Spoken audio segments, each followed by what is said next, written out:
Assalamualaikum warahmatullahi wabarakatuh. Waalaikumsalam Waalaikumsalam. warahmatullahi Kami di sini akan mereview film dokumenter petani yang berjudul Muter Panguripan.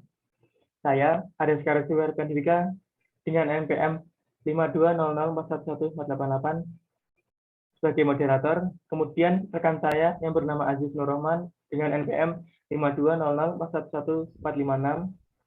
Kemudian rekan saya bernama Raufik Hakiki dengan NPM 5200411464. Kemudian ada Ida Bagus Made Sutrisna Wirananda dengan NPM 5200411470. Lalu ada Saudara Yulianto Bayu Prasetyo dengan NPM 5200411559. Untuk topik pertama, yakni isi film akan diceritakan oleh Saudara Aziz. Aziz, dipersilakan.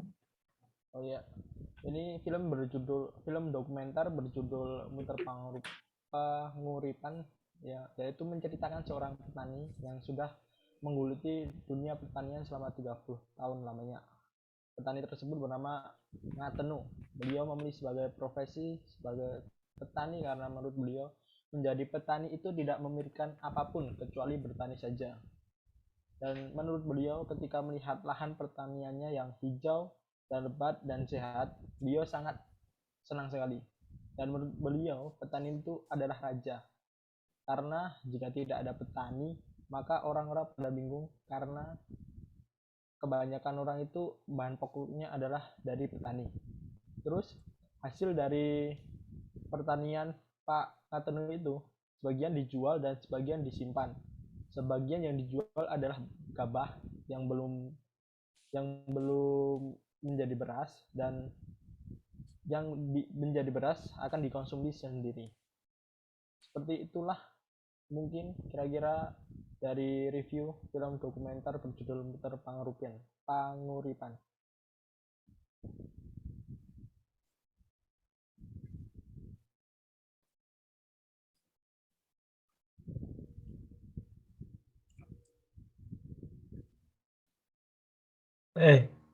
Silent, make move. Maaf.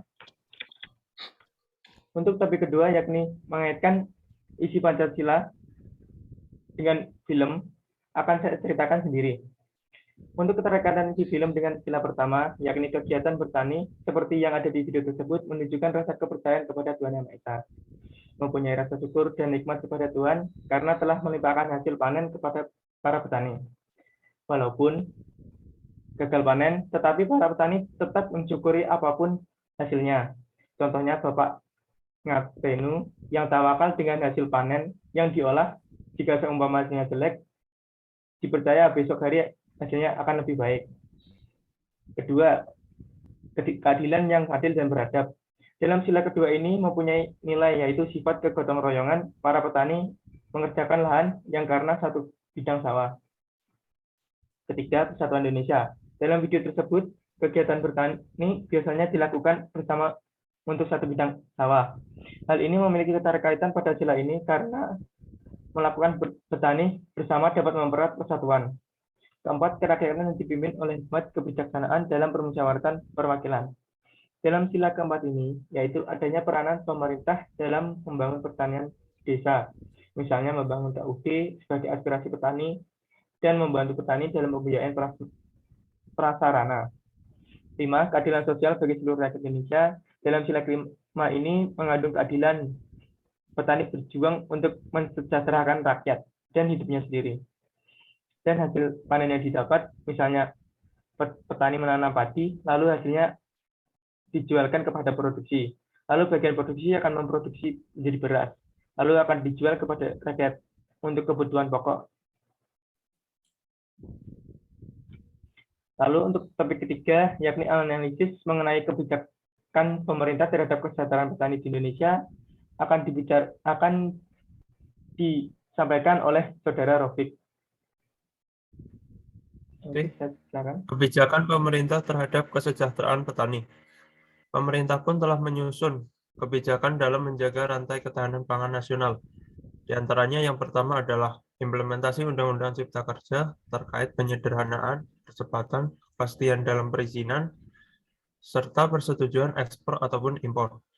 Yang kedua adalah digitalisasi UMKM merupakan bentuk realisasi dari dua agenda besar pemerintah saat ini, yaitu agenda pemulihan ekonomi nasional dan transformasi digital. Yang ketiga adalah sinergi BUMN untuk distribusi hasil pertanian dari sentra produksi ke sentra konsumen, yaitu pengembangan sistem logistik pangan berbasis transportasi kereta api dalam bentuk distribusi bahan pangan ke wilayah timur. Yang keempat adalah penguatan kerjasama antar daerah, khususnya dalam penguatan pangan.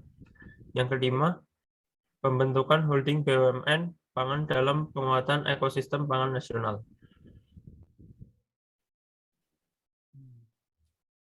Dalam analisis ini akan dibacakan oleh saya sendiri. Indonesia disebut sebagai negara agraris karena sebagian besar penduduknya bermata pencaharian sebagai petani. Namun kenyataan nasib petani di Indonesia masih jauh dari kata kesejahteraan. Walaupun berada di daerah yang subur, tetapi produksi dari hasil pertanian tersebut sebagian belum mampu untuk memenuhi berbagai kebutuhan masyarakat petani. Tidak sedikit faktor yang mempengaruhi hal tersebut. Salah satunya yaitu kepemilikan lahan yang sempit serta harga jual yang rendah, sehingga tidak menguntungkan bagi para petani. Hal itu mengakibatkan para pemuda enggan bekerja di sektor pertanian.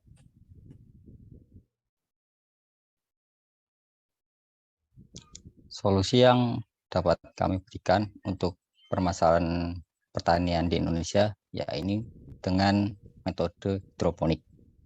Hidroponik adalah salah satu metode dalam budidaya menanam dengan memanfaatkan air tanpa menggunakan media tanah dengan menekankan pada pemenuhan kebutuhan hara nutrisi bagi tanaman. Hidroponik tidak membutuhkan lahan yang luas, bahkan di lahan seluas 120 meter persegi dapat membuat 400 lubang. Dalam hidroponik yang menghasilkan aneka sayuran setiap bulannya, selain menggunakan metode hidroponik, petani juga dapat membuat perencanaan penanaman. Petani dapat menanam buah atau sayuran di musim yang bukan musimnya. Hal tersebut agar membuat nilai jual dari hasil pertaniannya naik. Apabila nilai jual dari hasil pertanian naik, maka kesejahteraan bagi para petani juga akan naik. Hal itu juga akan mengakibatkan meningkatnya minat anak muda di Indonesia untuk bekerja pada sektor pertanian. Selain menerapkan metode hidroponik, dapat pula menerapkan metode lain seperti aquaponik yang cocok untuk orang yang memiliki lahan kolam ataupun tambak. Demikian dari saya. Untuk selebihnya saya kembalikan ke moderator. Baik. Hanya segitu yang dapat kami sampaikan. Apabila ada kesalahan kata atau ada kata yang menyinggung, mohon dimaafkan. Sekian dari kami. Wassalamualaikum warahmatullahi wabarakatuh.